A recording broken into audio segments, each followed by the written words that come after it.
while being far enough from ground zero to let him hunt without risk of being flattened by new arrivals. Assuming no one flushed a house down the chute, of course. So far, no one had, or at least, not all at once. Ito spent the end of many days on the trash pile, using a hand scanner to catch any stray electronic or biochemical signals from some bit of rechargeable tech. An observer with an especially sharp eye would have noted that although his long coat had seen a lot of wear, it had been nice once. Too nice for Iron City. Then there was that old-fashioned hat. On anyone else, it would have been a sad affectation, but it belonged on him, mostly because of his bearing. The way he carried himself suggested he was an educated man of some importance who'd taken a wrong turn off the open road and ended up in Iron City. But no observer would know he had once lived a life of privilege and gentility, and, after losing everything, was now reduced to picking through the dregs and dross of a better world. His previous existence felt as distant to him as the war nobody knew very much about anymore. Nobody knew very much about him either, except that he was a highly skilled cybersurgeon who offered his services to Iron City cyborgs at whatever price they could pay. For them, this was as miraculous as a floating city, only a hell of a lot more useful. They were grateful for his skills, and he was grateful they never asked how he had come by them, or where he was from, or even how he'd got the small pale scar on his forehead. Everybody in Iron City had scars, as well as a past they didn't want to talk about. Ito stooped to pick up a corroded metal hand, peering at it through his round spectacles. As he dropped the hand into the bag slung across the front of his body, he caught sight of a single glass eye nestled in the socket of a burned metal skull.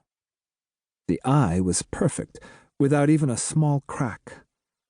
How had it escaped damage when the skull had been fried? Ito bent down to have a closer look and decided the eye didn't belong to this skull, but had rolled into it by chance. All sorts of things happened by chance.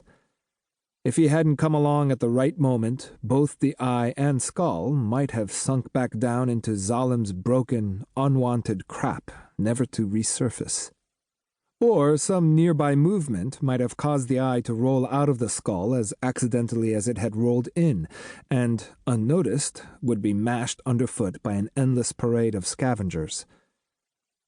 Ito pushed himself to his feet and looked around, trying to decide whether he should continue while there was still enough daylight for him to see where he was going, or quit while there was still enough night ahead for a few hours of sleep. Most of the other scavengers had given up and gone home, leaving only the desperate and the hardcore, the ones who were secretly hoping to find a real treasure. It was possible, for example, that a diamond ring had fallen off some Zalim aristocrat's hand into the trash by accident. Highly improbable, yes, but not physically impossible. Selling it in Iron City for even half its worth, that was impossible.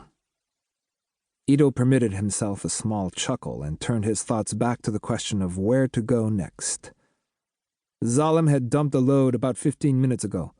While there was no set schedule, there was usually at least 20 minutes between deliveries.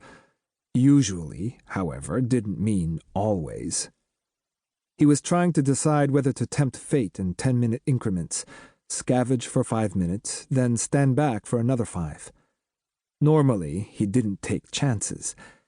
He was the only doctor most of Iron City's cyborgs could afford, and he took his duty of care seriously. That, however, was why he was weighing the risk. The center hadn't already been picked over, which gave him a better chance of finding something usable, particularly servos. He needed more servos. He always needed more servos.